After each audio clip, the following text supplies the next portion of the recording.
அன்பின் வணக்கம். தேன்கூடு வழங்கும் லியோ டால்ஸ்டாய் எழுதிய போரும் வாழ்வும் ஆடியோ புத்தகம். மொழிபெயர்ப்பு TS சொக்கலிங்கம். போரும் வாழ்வும் பகுதி 1, புத்தகம் 2. வாசிப்பவர் ரே விஜயலட்சுமி. அத்தியாயம் 14. முராட்டுக்கு நெப்போலியன் கடிதம். தம்முடைய தலைமையில் உள்ள இராணுவம் மிகுந்த இக்கட்டான நிலைமையில் இருப்பதாக நவம்பர் 1ஆம் தேதி அன்று ஓர் ஒற்றன் மூலமாக குட்டுஜோவ் அறிந்தார்.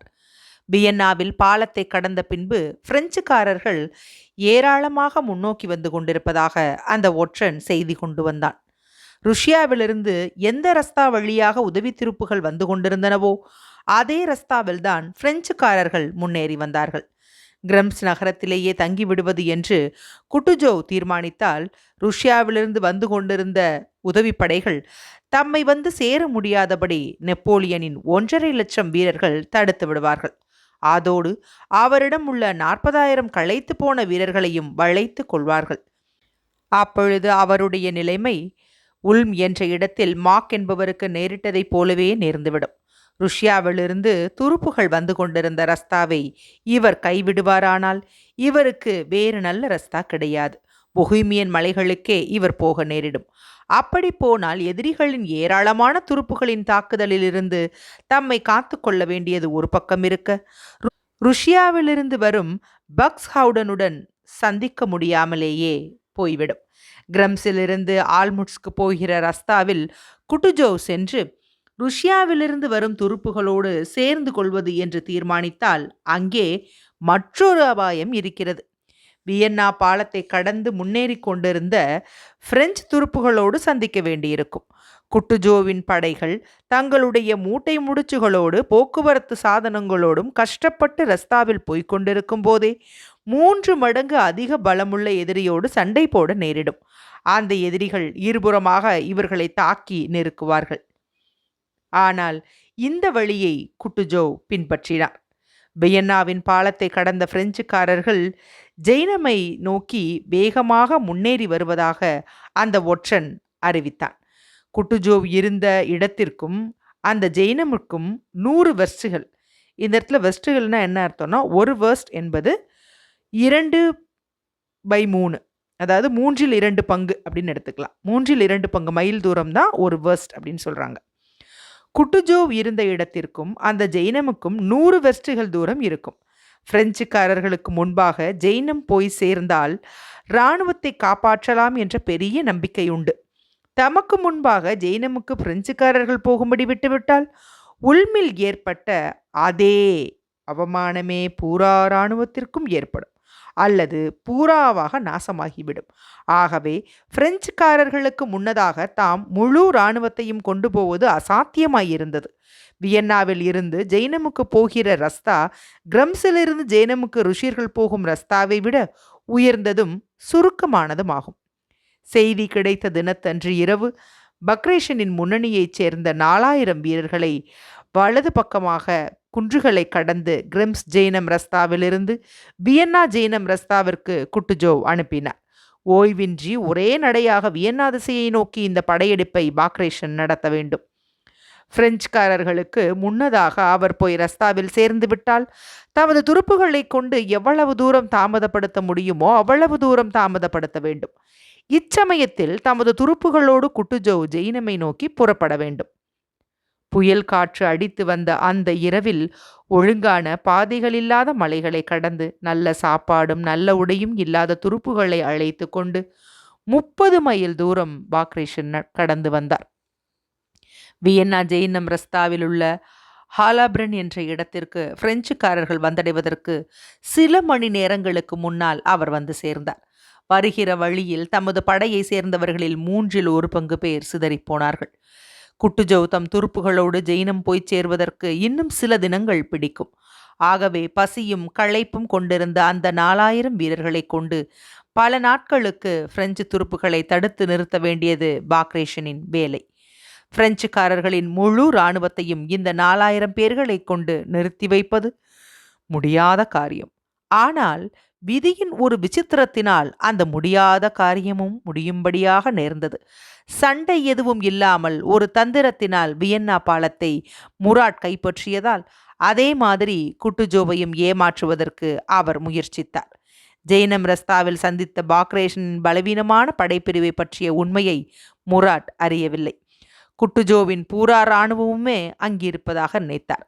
ஆகவே அந்த பூரா இராணுவத்தையும் அடியோடு நசுக்குவதற்காக வியன்னாவிலிருந்து வந்து கொண்டிருந்த முழு இராணுவமும் அங்கே வந்து சேரட்டும் என்று நினைத்தார்.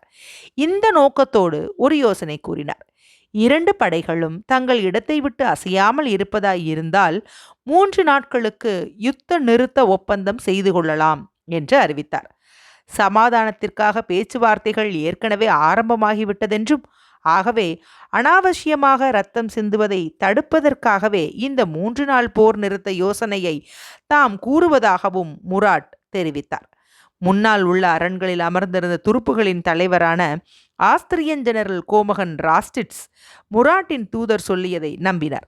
ஆகவே தமது துருப்புகளை முன்னணி பாதுகாப்பு அரண்களிலிருந்து வாபஸ் வாங்கி கொண்டார். இதனால் பாக்ரேஷனின் படைப்பிரிவுக்கு முன் பாதுகாப்பில்லாமல் போய்விட்டது. மற்றொரு தூதர் ருஷ்ய அணிக்கு சென்று சமாதான பேச்சுகள் நடப்பதையும் 3 நாள் யுத்த நிறுத்தத்தையும் பற்றி தெரிவித்தார். யுத்த நிறுத்தத்தை ஒப்புக்கொள்ளவோ அல்லது மறுக்கவோ தமக்கு அதிகாரம் இல்லை என்று பாக்ரேஷன் பதிலளித்தார். இந்த விஷயங்களை பற்றி குட்டுஜோவிற்கு தெரிவிப்பதற்காக தமது உதவியாளரை பாக்ரேஷன் அனுப்பி வைத்தார். பாக்ரேஷனின் களைப்படைந்த துருப்புகளுக்கு ஓய்வு கொடுக்கவும், பிரெஞ்சுக்காரர்களுக்கு தெரியாமல் தாம் அனுப்பி வரும் யுத்த தளவாட சாமான்கள் ஜெய்னமிற்கு சமீபத்தில் போய் சேருவதற்கும் குட்டுஜோவுக்கு அவகாசம் வேண்டியிருந்தது. இந்த யுத்த நிறுத்தம் ஒன்றுதான் அந்த அவகாசத்தை கொடுக்க முடியும். எதிர்பாராமல் வந்த இந்த யுத்த நிறுத்த யோசனையை கொண்டு இராணுவத்தையும் காப்பாற்றிவிடலாம். ஆகவே இந்த செய்தி கிடைத்தவுடன் தமது பரிவாரத்தில் இருந்த உதவியாளர் ஜெனரலான வின்ஜின்கெராடை எதிரி முகாமிற்கு அனுப்பினார். யுத்த நிறுத்தத்தை ஒப்புக்கொள்ளுவது மட்டுமல்ல, அதோடு சரணாகதிக்கான நிபந்தனைகளை கூறும்படியும் வின்ஜின்கெராடிடம் குட்டுஜோவ் சொல்லி அனுப்பினார். இதற்கிடையில் தமது உதவியாளர்களை அனுப்பி யுத்த தளவாடங்களை எவ்வளவு வேகமாக கிரெம்ஸ் ஜெய்னம் ரஸ்தாவில் அனுப்ப முடியுமோ அவ்வளவு வேகமாக அனுப்புவதற்கு ஏற்பாடுகள் செய்யும்படியும் சொன்னார். பூரா இராணுவமும் யுத்த தளவாடங்களும் பின்னால் போய்க் கொண்டிருந்ததை காப்பாற்றி முன்னால் நிலையாக நிற்க வேண்டிய பொறுப்பு பசியாலும் களைப்பாலும் வாடிய பாக்ரேஷனின் படைப்பிரிவுக்கு ஏற்பட்டது. அதற்கு எதிராக நின்ற எதிரியின் படைப்பிரிவோ 8 மடங்கு பலமானதாய் இருந்தது. குட்டுஜோவின் சரணாகதி பேச்சுகள் யாரையும் எவ்விதத்திலும் கட்டுப்படுத்துபவை அல்ல என்றாலும் இந்த பேச்சுகளினால் கிடைக்கும் அவகாசம் தமது யுத்த தளவாடங்களை அப்புறப்படுத்த உதவியாயிருக்கும் என்று நம்பினார். முராட்டின் தவறு வெகு சீக்கிரமாக கண்டுபிடிக்கப்படும் என்று அவர் எதிர்பார்த்தது உண்மையாயிற்று. ஹாலாபிரென்னிலிருந்து ஷான்பிரென் 16 மைல் தூரத்தில் இருக்கிறது. அங்கேதான் அச்சமயம் நெப்போலியன் தங்கியிருந்தார். யுத்த நிறுத்தத்தை பற்றியும் சரணாகதியை பற்றியும் முராட் அனுப்பிய அறிக்கையை பார்த்ததும் இதில் ஏதோ சூது இருக்கிறது என்று அவருக்கு தோன்றியது. அவர் உடனே பின்கண்ட கடிதத்தை முராட்டுக்கு அனுப்பினார். ஷான்பிரென் 25 புரூமேர் 1805 காலை 8 மணி. இளவரசர் முராட்டுக்கு: எனது அதிருப்தியை உமக்கு தெரிவிப்பதற்கு என்னால் சரியான வார்த்தைகளை கண்டுபிடிக்க முடியவில்லை. எனது முன்னணி பிரிவிற்கு மட்டும்தான் நீர் தளபதியாயிருக்கிறீர்.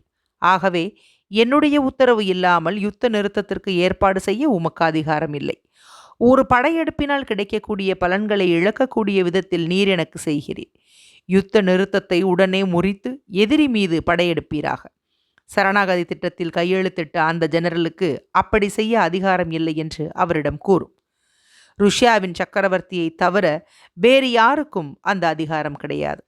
என்றாலும் ருஷ்ய சக்கரவர்த்தி அந்த திட்டத்தை ஒப்புக்கொள்ளுவாரானால் நானும் ஒப்புக்கொள்கிறேன். ஆனால் இது ஒரு வெறும் தந்திரம். மேலே படையெடுத்து ருஷ்ய இராணுவத்தை அழிப்பீராக. அந்த இராணுவத்தின் பீரங்கிகளையும் மற்ற தளவாடங்களையும் கைப்பற்றக்கூடிய ஒரு நிலைமையில் நீர் இருக்கிறீர். ருஷ்ய சக்கரவர்த்தியின் மெய்காப்பாளர் ஒரு போலியானவர். அதிகாரம் இல்லாவிட்டால் அதிகாரிகள் என்பவர்கள் வெறும் பூஜ்யம். இந்த ஆசாமிக்கு ஒரு அதிகாரமும் கிடையாது. வியன்னா பாலத்தை கடக்கும்போது ஆஸ்திரியர்கள் ஏமாற்றப்பட்டார்கள். இப்பொழுது சக்கரவர்த்தியின் ஒரு மெய்காப்பாளனால் நீர் ஏமாற்றப்படுகிறீர். நெப்போலியன். போனபார்ட்டின் உதவியாளர் முழு பாய்ச்சலில் சவாரி செய்து இந்த பயமுறுத்தல் கடிதத்தோடு முராட்டிடம் போனார். தமது ஜெனரல்களிடம் போனபார்ட் விட்டு சும்மா இருக்கவில்லை. தாமே காவல் படைகளோடு யுத்தக்களத்திற்கு போனார். அகப்பட தயாராயிருக்கும் எதிரியை நழுவ விட்டுவிடக் கூடாதே என்பதுதான் அவருடைய பயம். பாக்ரேஷனின் 4000 வீரர்கள் முகாம்களில் சந்தோஷமாக கணப்பு மூட்டி குளிர்காய்ந்து கொண்டு சென்ற 3 நாட்களில் முதல் தடவையாக தங்கள் கஞ்சியையும் காய்ச்சிக் கொண்டிருந்தார்கள். என்ன நடக்கப் போகிறது என்பதை அவர்களில் ஒருவர் கூட அறியவோ யூகிக்கவோ இல்லை. அத்தியாயம் 14 நிறைவுற்றது.